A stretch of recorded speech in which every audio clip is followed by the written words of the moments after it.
Hey gang, this is Cliff and Shannon here today, and we're going to talk about first-time home buyers and what first-time home buyers need to be doing to get ready. So Shannon, you've been working with buyers for a long time now.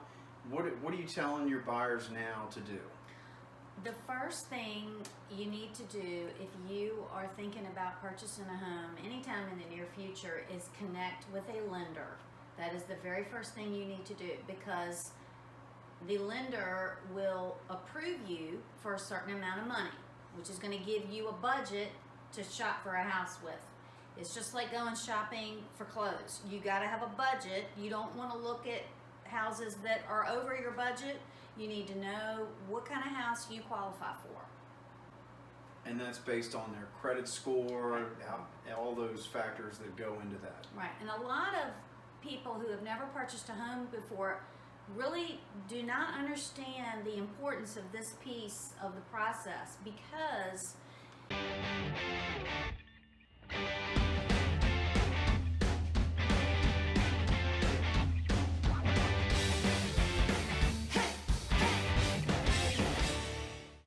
you cannot put an offer in on a home without a letter from a lender saying that you are approved.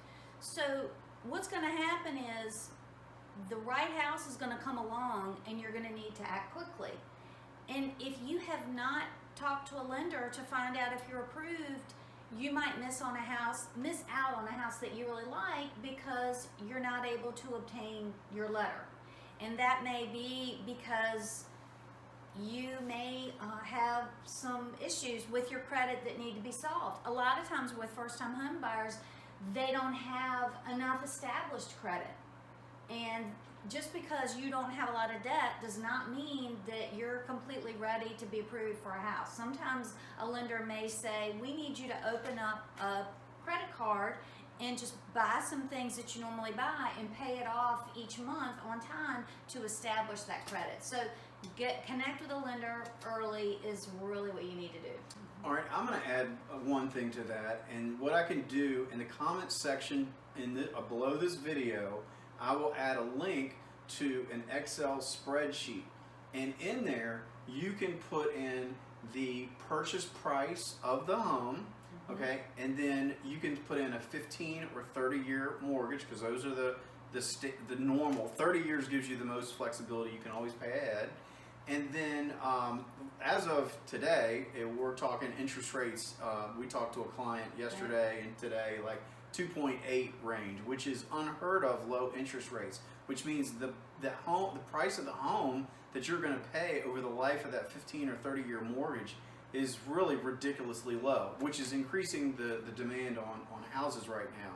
So we've got the interest rate, your time, and the purchase price, and that will determine the principal interest payment on the home.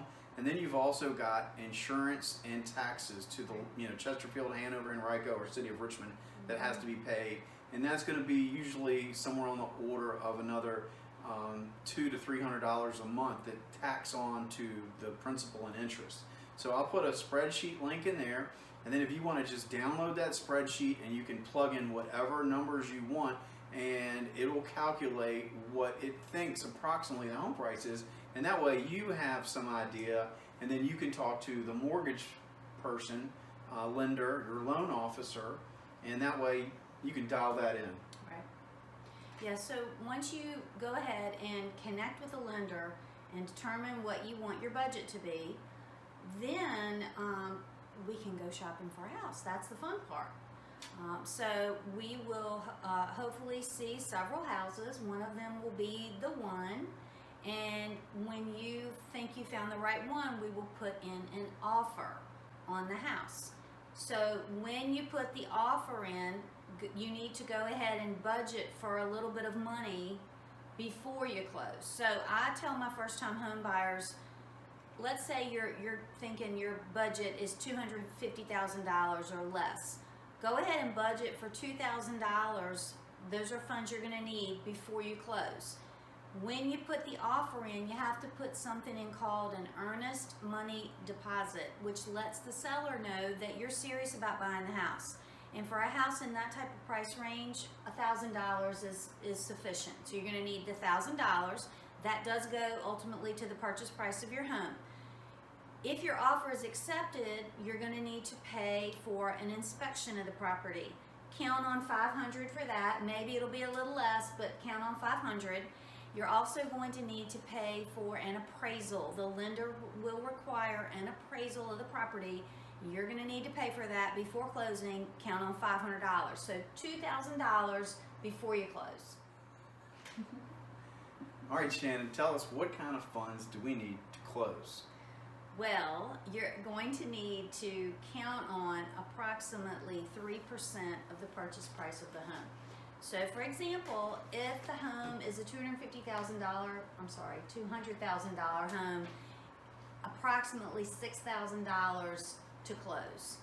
Now, sometimes your agent can structure the transaction so that the seller pays some of the some of the closing costs. Sometimes you're going to need to bring that cash to the table. It depends on how the transaction plays out.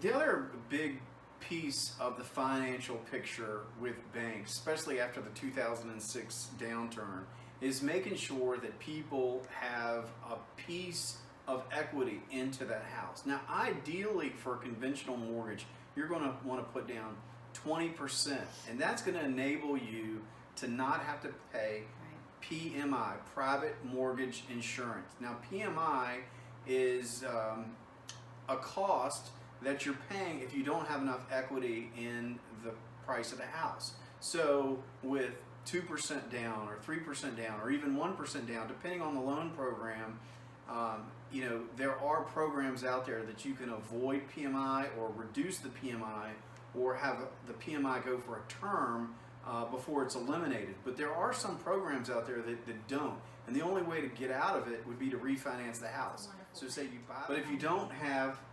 if you don't have 20% to put down on your first time home, don't worry about it.